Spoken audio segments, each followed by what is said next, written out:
स्वागत है मित्रों। एक बार और comics and news Siddharth Bose के मंच पे मैं डॉक्टर सिद्धार्थ बोस आप सभी का स्वागत करता हूँ। आज के हमारे अतिथि हरेंद्र त्यागी जी।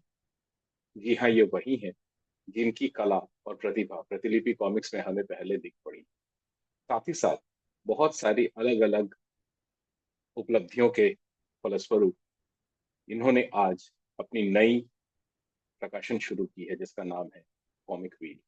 और उसकी पहली प्रति कपालिक जो रिलीज होने जा रही है, हम उसके बारे में आज चर्चा करेंगे। तो समय न व्यतीत करते हुए चलिए मिलते हैं हरेंद्र त्यागी जी से। दोस्तों, हमारे साथ जुड़ चुके हैं हरेंद्र त्यागी जी और राहुल दुबे जी। ये दोनों वो स्तंभ हैं जिन्होंने कॉमिक्स व्हील को एक पूरी तरह से घुमाने का काम किया है। और हम पता करेंगे आज कि कौन है ये हरेंद्र त्यागी, कौन है राहुल दुबे, और कैसे इनका बचपन कैसे बीता, ये बड़े कैसे हुए, और हमारी चर्चा आगे जारी रहेगी। तो मैं शुरुआत करना चाहूंगा त्यागी जी से। त्यागी जी, सर्वप्रथम comics and you with Siddharth Bose के मंच से मैं डॉक्टर सिद्धार्थ बोस आपका स्वागत करता हूँ। आपका अभिनंदन है। बहुत बहुत धन्यवाद आभार सिद्धार्थ जी, समय धन्यवाद। निकालने के लिए। तो सर, कैसे हैं आप? बढ़िया, बहुत बढ़िया। आप कैसे हैं? मैं भी अच्छा हूँ सर, मैं भी अच्छा हूँ। तो हमें बताएं, कौन है हरीन्द्र त्यागी, इसका बचपन कैसे बीता? जी। मैं बेसिकली पानीपत से हूँ, पानीपत हरियाणा। और एक छोटा सा गांव है हमारा हथवाला, वहाँ पे पैदा हुआ। 10th तक की मेरी स्कूलिंग गांव से ही हुई। और बचपन से ही कॉमिक्स पढ़ने का शौक था। वुडू पहली वो कॉमिक्स थी जो जिससे मतलब वाकई मुझे लगा कि यार ये मतलब क्या कमाल की चीज है। और वो वुडू 4 रुपए वाली प्रिंट है, वुडू आज भी मेरे पास रखी हुई है। वो मेरे लिए मतलब सारी कॉमिक्स एक तरफ हैं, और वो स्पेशल है मतलब मेरे लिए आज भी। और उस समय ऐसा कुछ आइडिया नहीं था कि कोई राइटर होता होगा, कोई लिखता होगा। हमें ये लगता था कि ये जो कैरेक्टर हैं सुपर कमांडोज हो, ये मतलब सचमुच होते हैं कहीं पे। ऐसा लगता था, हमारे बाल मन में ऐसे आता था। और ये था कि वे शायद पता नहीं हम कभी उनको मिल पाएंगे कि नहीं मिल पाएंगे। फिर उसके बाद कॉलेज में एडमिशन हुआ, पानीपत पढ़ाई की, रोहतक चला गया मैं। उसके बाद फिर मैंने जॉब ज्वाइन कर ली थी। I was working as a medical representative with Cadila company. वहां पे ही मेरा प्रमोशन हुआ। प्रमोशन के बाद तो फिर खूब घूमे फिरे। लगभग पूरा नॉर्थ इंडिया मैंने कवर किया। प्रमोशन होते गए, और जाइडस, कैडिला, एबॉट और मर्क जैसे मल्टीनेशनल कंपनीज में एज ए मैनेजर मैंने काम किया। ट्रेनिंग डिपार्टमेंट भी मैंने कुछ रोल दिया, अपना प्ले किया वहां पे। उसके बाद फिर मैंने एक अपनी ही कंपनी स्टार्ट की, इमेंशियल माइंड के नाम से। दिल्ली में उसका ऑफिस है, नेहरू प्लेस में। रिसेंटली मैंने एक और दूसरी कंपनी शुरू की है, टीएमएस कैंपस करके, जो ट्रेनिंग एंड प्लेसमेंट देखती है। वो फरीदाबाद बेस्ड है, जिसकी एक ब्रांच लक्ष्मी नगर दिल्ली में भी है। और उसमें हम क्या करते हैं, जो मेडिकल रिप्रेजेंटेटिव होते हैं, जो डॉक्टर के पास जाके अपने दवाइयों का प्रमोशन करते हैं, उनको ट्रेनिंग देते हैं। बहुत सारी कंपनीज हैं, वो मेरे को इनवाइट करती हैं एज ए गेस्ट स्पीकर। वो करते हैं। अब रही बात कि कॉमिक व्हील की स्थापना कैसे हुई, तो इसमें बहुत बड़ा रोल है जफर भाई का, जफर इमरान। मैं आपको बता दूं कि हम 4 लोग हैं। राहुल भाई हैं, मैं, जफर इमरान और मुकेश भाई। मुकेश भाई दिल्ली से हैं, जफर भाई जो है बेतिया से हैं, बिहार से। राहुल भाई तो आपके साथ कनेक्टेड ही है इस समय। और मैं पानीपत से हूँ। तो मैं ऐसे ना छोटे मोटे कहानियां लिख लेता था कभी कभी। तो इधर उधर पोस्ट वोस्ट कर दिया जैसे कभी। और फिक्शन कॉमिक्स में मेरी 2 कॉमिक्स आ चुकी थी, बोंगड़ और अधकटा के नाम से। इंतकाम एक थर्ड कॉमिक्स थी जिसपे हम काम कर रहे थे। तो इनफैक्ट मैंने ही फिक्शन उनको सजेस्ट किया था कि क्यों ना ऐसा हो कि परसम प्राची जो हमारे कैरेक्टर हैं, उनको सोना और पगली के साथ एक क्रॉस ओवर प्लान किया जाए। तो उन्होंने कहा कि भाई हमारे पास ऐसी फिलहाल फिलहाल हमारे पास कोई ऐसी कहानी है नहीं, तो व्हाई डोंट यू थिंक। तो मैंने वो सोचा और कुछ लिखा, उनको दिया। तब उसके आर्टवर्क का काम दिया गया जफर इमरान को। वो पहला इंटरेक्शन था जब जफर इमरान और मेरी बात हुई। तो मैं उनको बताता था कि मैंने ऐसे सोच के लिखा है, तो आप ऐसा ऐसा आर्टवर्क बनाइए। और मतलब वाकई मैं उस समय मुझे लिखता था तो इतना अनुभव नहीं था। तो मैं एक ही फ्रेम में ना दो चीजें डाल देता था। आप जैसे इमेजिन कीजिए कि मैंने लिखा कि उसने किस चीज को उठाया, फेंक दिया, और वो सामने वाले को लग गई। तो ये सब मैं एक ही पैनल में लिख दिया करता था। तो जफर भाई ने मेरे को बोला कि भैया ऐसे ऐसे नहीं होते हैं, वो उठाएगा, फेंकेगा, लगेगी, ये अलग अलग पैनल्स में आएगा। तो जफर भाई के साथ मैंने भी काफी कुछ सीखा, फिर हमारी यारी दोस्ती हो गई अच्छे से। और इधर से प्रतिलिपि कॉमिक्स से मेरी तीन चार कहानियां रिलीज हो गई थी। रेल माता का भूत, मेरा सन की सैया, और चार पांच ऐसे प्रोजेक्ट थे जहाँ पे क्रेडिट्स में मेरा नाम नहीं था, लेकिन मैं उसमें एज ए सपोर्टर काम कर रहा था। कहीं पे ट्रांसलेटर के रूप में काम कर रहा था, कहीं पे प्लॉट मिला तो स्क्रिप्ट लिख के दे दिया, ऐसे। तो अब कर्ण पिशाच में एक रिसेंट एपिसोड हमारा हुआ है, एक चल रहा है जिसके 100 एपिसोड पूरे हुए हैं। और अभी एक नया हम शुरू कर रहे हैं, वो आदमखोर के नाम से। ठीक है, तो मैं आपको रोकना वक्त के चाहूंगा साथ त्यागी साथ। जी। जी हमारे हमारे जी जी। दर्शकों को ये बताना चाहूंगा कि त्यागी जी जो कर्ण पिशाचिनी का जो अभी उन्होंने बात करी है वो प्रतिलिपि कॉमिक्स से है। वो सिनेमिक्स हाँ जी। पब्लिकेशन से नहीं है। सिनेमिक्स ने भी एक और कॉमिक्स जी। निकाली है कर्ण पिशाचिनी के नाम से। लेकिन त्यागी जी का काम अच्छा। प्रतिलिपि कॉमिक्स में हो रहा है, जिसका 100वां एपिसोड अभी रिलीज हो रहा है। त्यागी जी हाँ कंटिन्यू। जी। और अभी उसमें एक रिसेंट एपिसोड हमारा शुरू होने जा रहा है, उसका नाम है आदमखोर। ठीक है, और इसके अलावा एक जो वेव की अभी आई थी चैंपियनशिप, कॉमिक क्रिएटर चैंपियनशिप, उसमें नशीली मौत करके एक कहानी मैंने लिखी थी, वो 10 पेज की कहानी है। एक्चुअली उनका फॉर्मेट ही ये था कि मैक्सिमम आप 10 पेज तक ही लिख सकते हैं, and it should be a good story जिसमें कोई मीनिंगफुल मैसेज हो।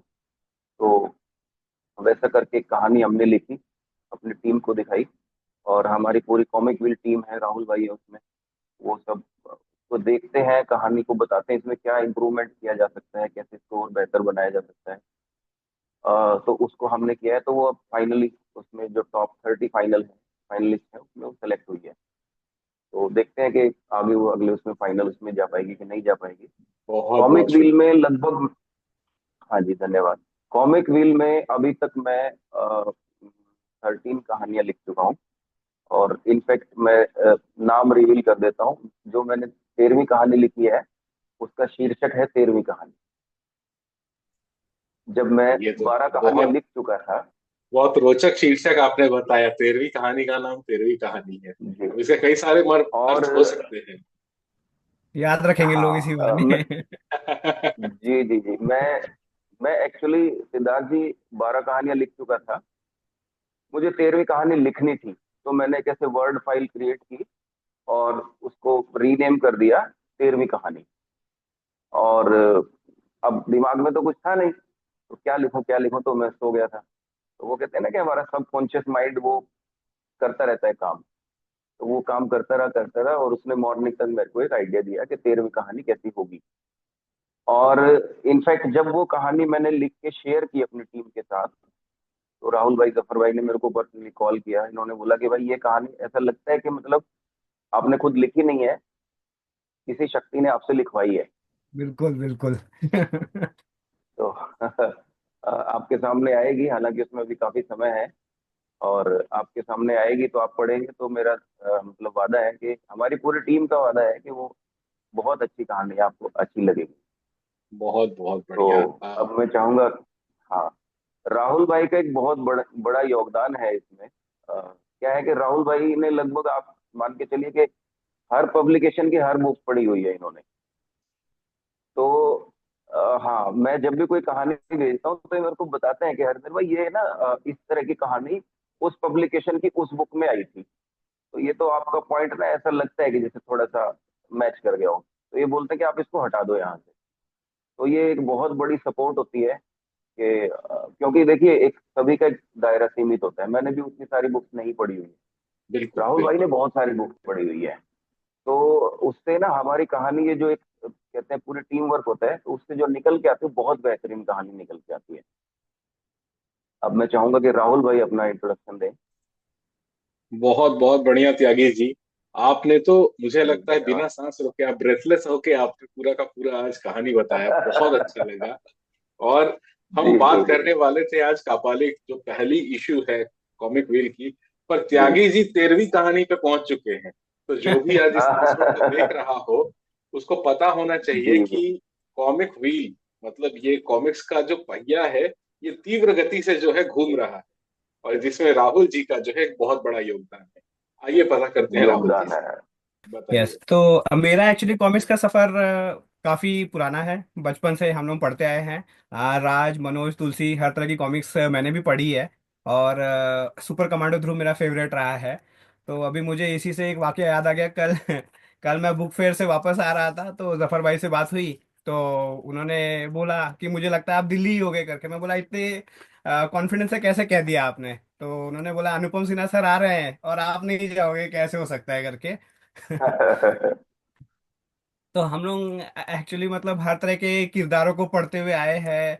और हर एक से काफी इंस्पिरेशन मिलती रही है। एक्चुअली मैं मतलब मतलब राज कॉमिक्स, मनोज, तुलसी, ये सब तो पढ़ा हूँ। साथ में पवन, राधा, पवन और राधा जो कॉमिक्स रहती थी उसके पुराने किरदार जो है उसका भी काफी बड़ा कलेक्शन करके रखा हुआ है और पढ़ते रहे हैं। फिर आप तो और हम पहुंची हुई सारे चीज दोस्त जो निकले है। राहुल जी। आप तो पहुंची हुई चीज निकले, पवन, राधा, गोयल, दुर्गा, फोर्ट, पता नहीं क्या क्या आपने पढ़ यस रखी यस। है। बताइए बताइए। सिद्धार्थ करेक्ट जी, इनके पास तो पूरा कलेक्शन है। हर पब्लिकेशन की हर कॉमिक्स इनके पास मिलेगी। हम बिल्कुल सभी बिल्कुल। तो अगर जैसे अभी ये दिल से जुनूनी है। हाँ। बताइए। जी राहुल जी। अच्छा लगा ये सुनकर। हाँ, तो एक्चुअली जैसे राधा कॉमिक्स के ये शक्तिपुत्र कैरेक्टर काफी फेमस रहा है। तो उस हिसाब से जब कॉमिक्स इंडिया वालों ने शक्तिपुत्र के डाइजेस्ट लॉन्च किए तो हमारा काफी इस पर डिस्कशन हुआ था। काफी अच्छा किरदार है और काफी अच्छे से हिट भी हुआ है। और हम लोग एफएफसी प्लेटफॉर्म पे, फैन मेड कॉमिक्स प्लेटफॉर्म पे जुड़े हुए हैं। मैं, हरिंदर भाई, जफर भाई, मुकेश भाई। तो हम लोग ने सोचा कि इतने सारे हमारे किरदार हैं, कहानियां हैं, इतना कुछ हमारे दिमाग में है, क्यों ना हम जुड़ते हैं। जफर भाई का इनिशिएटिव था, जैसा जी। हरिंदर भाई ने कहा है।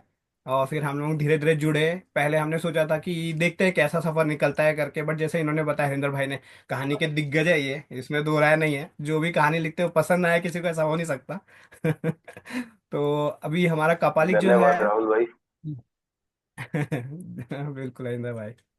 तो कपालिक जो है हमारा वो पहला, हमें पहली कॉमिक्स है और इसमें हमने काफ़ी मेहनत की है। अ, अभी अगर ऐसा देखा जाए तो ये प्योरली विलेन कैरेक्टर रहने वाला है, जो कि एक कॉमिक्स तक सीमित नहीं रहेगा। जैसे ही आप लोग पढ़ेंगे आपको पता चलेगा कि उसमें काफ़ी डेप्थ है इस किरदार में, और उसको हम लोग आगे जाके कॉमिक्स में एक्सप्लोर करने वाले हैं।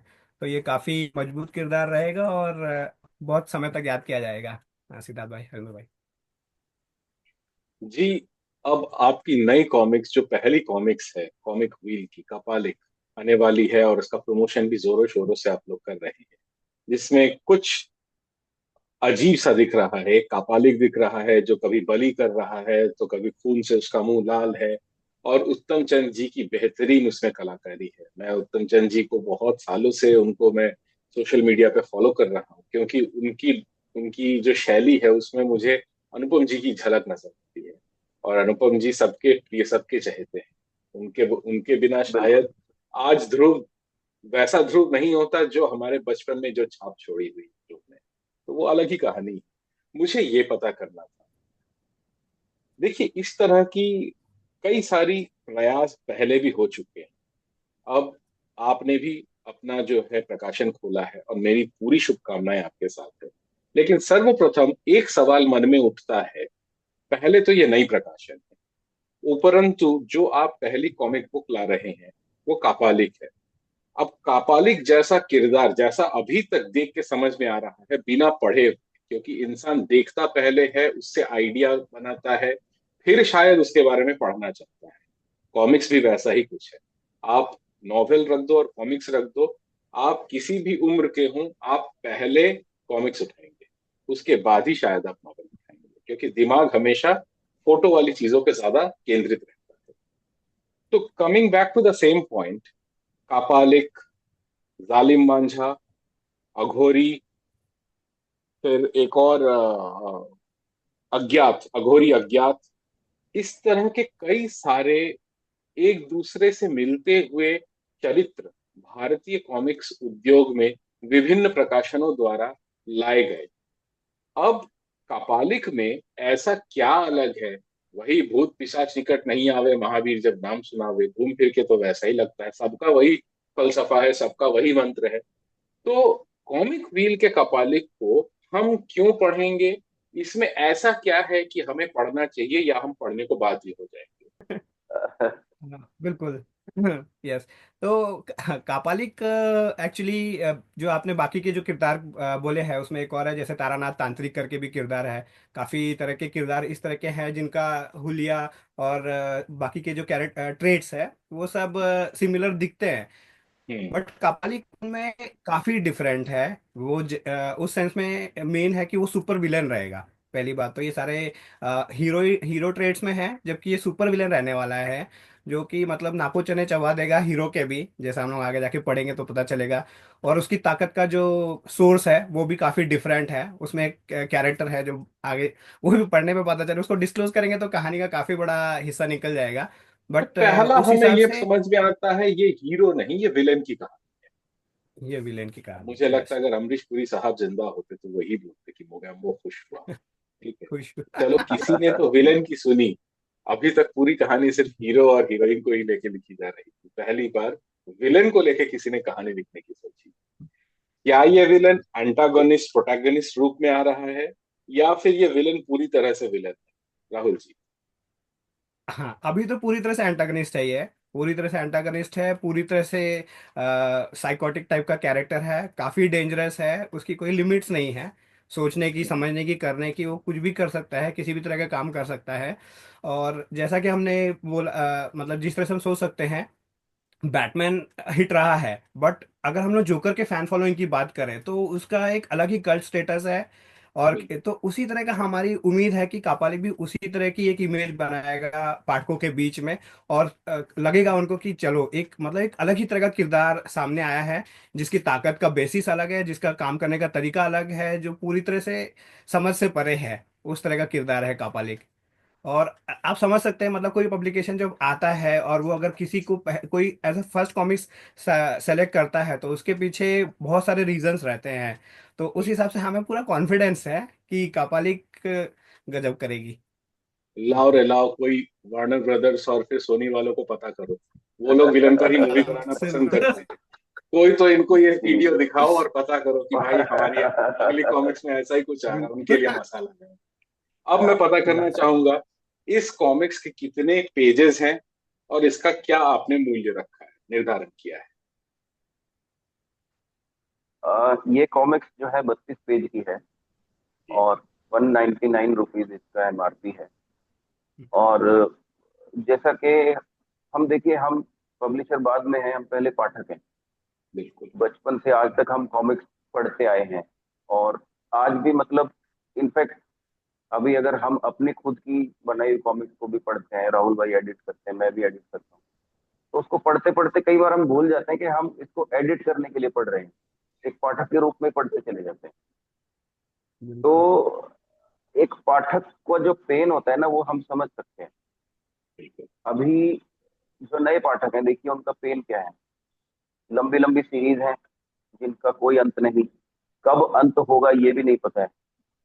उनके रेट बहुत ज्यादा है। ठीक है, उनका साथ में नॉवल्टीज ऐसी लगा देते हैं जो जिसकी जरूरत नहीं होती। तो मजबूरी हो जाती है, विदाउट नॉवल्टीज भी खरीदें तो कैसे खरीदें। तो हमने इस चीज को फील किया कि देखो, आज का पाठक जो है वो ये चाहता है कि मेरे को 32 पेज 64 पेज में एक कंप्लीट कहानी मिल जाए, जो मेरे को फुल पैसा वसूल कहानी हो, एंटरटेन करे मेरे को, और साथ में मेरी पॉकेट पे उसका ओवर बर्डन नहीं पड़े।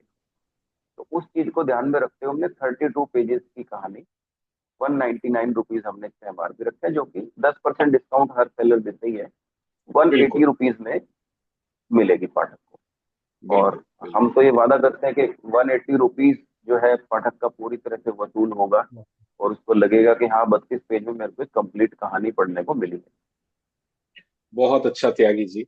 लेकिन इसी के साथ अगला सवाल भी तैयार होता है, क्योंकि कई ऐसे प्रकाशन आए जिन्होंने अपनी पहली कॉमिक्स का विमोचन किया, जोर शोर से उसकी ब्रांडिंग की, उसका विपणन किया, बिकी भी वो, लेकिन उसके बाद शायद कुछ कारणवश वो लोग जो है उन्होंने बंद कर दिया। जैसा कि आप बता रहे कि आप जी। 13वें स्क्रिप्ट पे काम कर रहे हैं, ठीक है।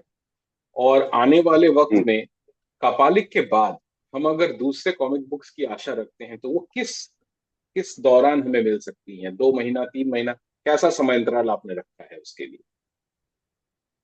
देखिए अभी जहां तक बंद होने की बात है, तो वो तो सब भगवान के हाथ में होता है, किसका बिजनेस चलता जी। है किसका नहीं चलता है। और हमारी अगर कंटेंट की बात करें, तो मैं अभी तक आप मान के चलिए कि अगले 2 साल तक का कंटेंट हमारे पास रेडी है। बस। ठीक है, in the form of stories. ठीक है, और वो जो भी हम एक के लोग बाद एक मिलती कंटिन्यूस। रहेंगी। हाँ, कंटिन्यूस मतलब ऐसा सीरीज टाइप का नहीं बना रहे हरिंदर भाई, हम वन शॉट कॉमिक्स ला रहे हैं जो 30-32 पेजेस में हाँ खत्म हो सके अभी हाँ। भी। हाँ, पाठक कहीं जाता है तो सबसे पहले यही पूछता है कि ये वन शॉट कॉमिक्स है या सीरीज है। सीरीज है तो इसका फिर दिमाग में रहता है, हाँ। ठीक है भाई सीरीज पूरी बनने दो, फिर जाके पढ़ेंगे यस तो यस। एक तरह से स्लो बर्न हो जाता है मुझे लगता है प्रकाशन के लिए, क्योंकि प्रकाशन बहुत मेहनत करके एक कॉमिक बुक बनाता है। हम। और अभी अगर तो वो रुकते हैं थोड़ी देर हाँ। तक है, तो ये चीज भी हमने ध्यान हाँ, रखी है। बहुत बढ़िया, बहुत बढ़िया, बहुत बढ़िया। तो अच्छा, हमने त्यागी जी, एक चीज और भी ध्यान रखी है। मैं बोलिए। आपको बता दूं, एक कैरेक्टर है हमारा जिसकी कहानी लगभग 120 पेज में चली गई है। अच्छा जी। तो हमने उसको शायद दो दो पार्ट में लाएंगे, या तीन, मैक्सिमम तीन में लाएंगे, 40-40 के। तो मतलब एक तो हमने उसको कहानी को पहले कंक्लूड कर दिया। ऐसा नहीं हुआ कि भाई पहला पार्ट रिलीज कर दिया, दूसरे की कहानी क्या होगी ये हमें पता ही नहीं। तो हम्म। हमने एक तो उसकी कहानी कंक्लूड कर ली कि कहानी खत्म कैसे होगी।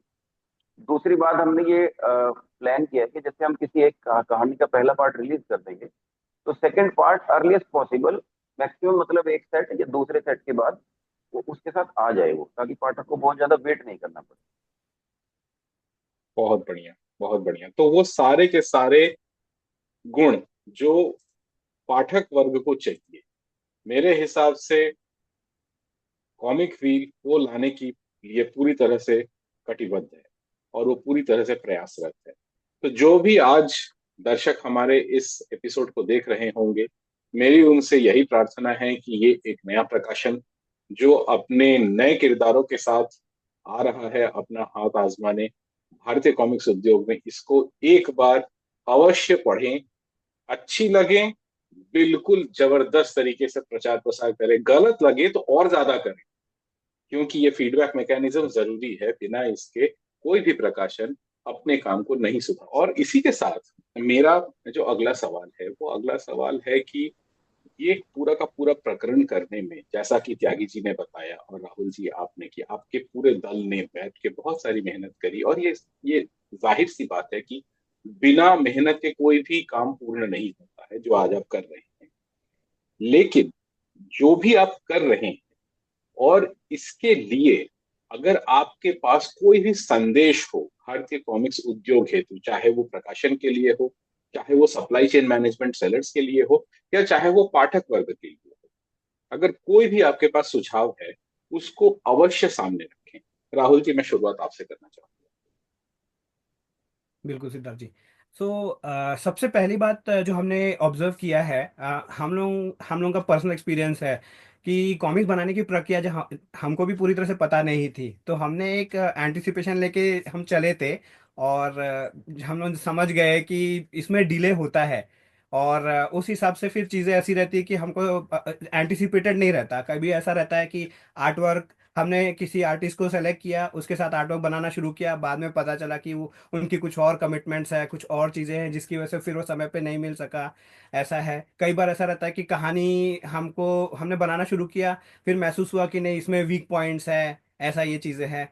तो इसमें मैं ये सजेस्ट करना चाहूँगा कि वो पहले अच्छे से पूरी तरह से प्लान कर ले, और फिर उसके बाद में डिसाइड हो जाए कि हाँ हाँ ये सब चीज़ें फाइनल हो गई, हमको ये सब चीज़ें लेके चलनी है। फिर उसके बाद में किसी और चीज़ को आड़े नहीं आने देना है, सब सारे जो हमारे साथ जुड़ चुके हैं उनका ध्यान रखते हुए कंटिन्यूअसली उस काम को करके ख़त्म करना गोल होना चाहिए। और बहुत सारे प्रोजेक्ट्स एक साथ हैंडल करने की कोशिश नहीं करनी चाहिए। ऐसी इस तरह की चीज़ हमने सीखी है। और प्लानिंग प्रॉपर लेते हुए, हर दिन के हिसाब से उसको ट्रैक करते हुए, और कुछ इशू आता है तो उसको मिटिगेट करते हुए हम जाते हैं, तो एटलीस्ट क्रिएशन एस्पेक्ट से चीज़ें सॉर्ट आउट हो जाती है। जब 60-70% कॉमिक्स बन चुकी है तो हमको फिर उसका सेल मार्केटिंग वो चीज़ का भी शुरू कर देना चाहिए। ऐसा नहीं होना चाहिए। एक और पब्लिकेशन है बट मैं उस बारे में बात नहीं करूंगा, बट ऐसा हो गया कि उनकी पूरी कॉमिक्स तैयार हो गई, फिर जब उसको सेल करने के लिए अब जा रहे हैं और अब थोड़ी सी दिक्कतें आ रही है अलग अलग तरीके की।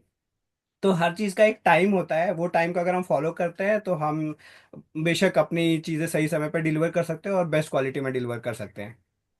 तो Siddharth ji. Proper planning, daily proper tracking, plan. और साथ ही साथ हर एक का प्लान बी रखते हुए इसको जो है हम्म। सभी को सुचारू रूप से आगे बढ़ाते हैं। और एक सर्टेन टाइम पर आकर जब कॉमिक 70% तैयार हो जाए, जो भी नए पाठक, नए युवा या तो नए आने वाले एस्पिरेंट हैं कॉमिक्स इंडस्ट्री के लिए, ये उनके लिए बहुत उम्दा संदेश है कि इन बातों को ध्यान में रखते हुए जब 70% आपकी कॉमिक्स बन जाए, तब आपको मार्केटिंग के ऊपर ध्यान शुरू कर देना चाहिए, अपना पूरा जोर लगाना चाहिए, ताकि आपकी मार्केट में वो वैल्यू बन जाए या फिर वो डिमांड बन जाए जिसके लिए हम कॉमिक्स बना रहे हैं। बहुत बहुत आभार राहुल जी। त्यागी जी। मेरा जो संदेश है वो पाठकों के लिए है। जैसा कि आपने अभी बोला कि आप कॉमिक्स पढ़ते हैं, तो आपको अच्छी लगती है तो बताएं, अच्छी नहीं लगती है तो भी बताएं। अभी आजकल क्या हो रहा है कि अच्छी नहीं लगती है तो बताने वाले बहुत ज्यादा हो रहे हैं, लेकिन अच्छी जिनको लगती है वो इस बात को पब्लिकली बहुत कम बता रहे हैं।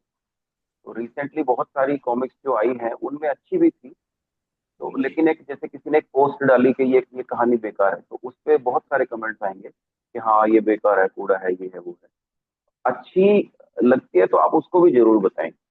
और वो देखिए, हर किसी की अपनी इंडिविजुअल चॉइस होती है। आप यूट्यूब पे देखिए, बहुत सारे चैनल्स हैं जो अपने बताते हैं कि मेरे को 2024 में ये 10 कहानियां सबसे अच्छी लगी, है ना। तो सबकी चॉइस अलग अलग हो सकती है, और हर कोई जरूरी नहीं है कि सारी बुक सभी ने पढ़ी हो। जिसने जो पढ़ी है उसने अपने हिसाब से टॉप 10 डिसाइड किया है, ठीक है। मैं एक जनरल जो पाठक है वो टॉप 10 डिसाइड करे ना करे, लेकिन उसको अगर एक कहानी अच्छी लगी है उसका जरूर मेंशन करे। एक छोटी सी पोस्ट डालने में, सबके हाथ में मोबाइल है, एक छोटी सी पोस्ट डाले कि मैंने ये कहानी पढ़ी है, मेरे को ये बहुत अच्छी लगी। मोर ओवर देखिए, अभी जो पाठक वर्ग है ना वो सिमट रहा है, पाठक बहुत कम हो रहे हैं, ठीक है। तो ऐसे में अगर कोई नया पब्लिकेशन अपनी कहानी ला रहा है, तो आप उसकी कहानी अगर अच्छी लगती है तो जरूर बताएं, बुरी लगती है तो भी बताएं कि बुरी लगी हुई, इसमें ये चीज बुरी लगी। मतलब कंस्ट्रक्टिव क्रिटिसिज्म करें इसको भी, ताकि कुछ सीखने को मिले। आप मतलब ये पाठक के ऊपर है कि आप उसको ये चाहते हो कि वो अपने काम को इम्प्रूव करके आगे और काम लाता रहे, या वो मेरे फीडबैक के बाद काम बंद कर दे। तो ये आपके ऊपर है कि आप अपना फीडबैक किस तरह से उसको देना चाहते हो। तो ये मेरा मैसेज है पाठकों के तो नकारात्मक रूप से सकारात्मक क्रियान्वयन की ओर हमें अग्रसर रहना बढ़ना चाहिए। चाहिए। यही आज की कहानी थी त्यागी जी और राहुल जी के साथ। तो जितने लोग भी आज इसको देख रहे हैं, हमारे जो भी दर्शक वर्ग हैं, पाठक वर्ग हैं, उन सभी से मेरी हाथ जोड़ के यही प्रार्थना है कि कॉमिक वीक में एक अवसर मिलना चाहिए। बिना अवसर के किसी को आप भला या बुरा नहीं ठहरा सकते। अच्छा ही लगे तो अच्छी बात है, एक लाइन लिखिए गुड, या फिर एक शब्द लिखिए कि अच्छी लगी, ऐसा कुछ लिखिए। बुरी लगी तो कहानी लिखिए, कोई मना नहीं करता है। हम सभी जो है हम्म। सकारात्मक रूप से आगे बढ़ने के लिए कंस्ट्रक्टिव क्रिटिसिज्म की ओर हम आगे बढ़ेंगे। अपने को सुधार लाने के लिए हम अपनी तरफ से अग्रसित हैं। तो बहुत अच्छा लगा आज त्यागी जी और दुबे जी से मिलकर। और comics and UV Siddharth Bose की तरफ से मैं डॉक्टर सिद्धार्थ बोस आपके लिए हेतु बहुत बहुत शुभकामनाएं सर, आपके इस उद्यम के लिए। लिए। और धन्यवाद। ये सफलता की नई ऊंचाइयां छुए। मैं धन्यवाद। चाहूंगा अगली बार जब हम मिलें, तब हम 13वीं वाली कहानी पर अवश्य चर्चा करें। तब तक आपके पास वो सारी चीजें मिल जाएं, आप उतना ग्रो कर जाएं, आपको वो सफलता मिल जाए जैसे सफलता की ओर आप अग्रसित हैं। और सभी पाठक वर्ग, मेरी तरफ से आज के लिए इतना ही। बहुत बहुत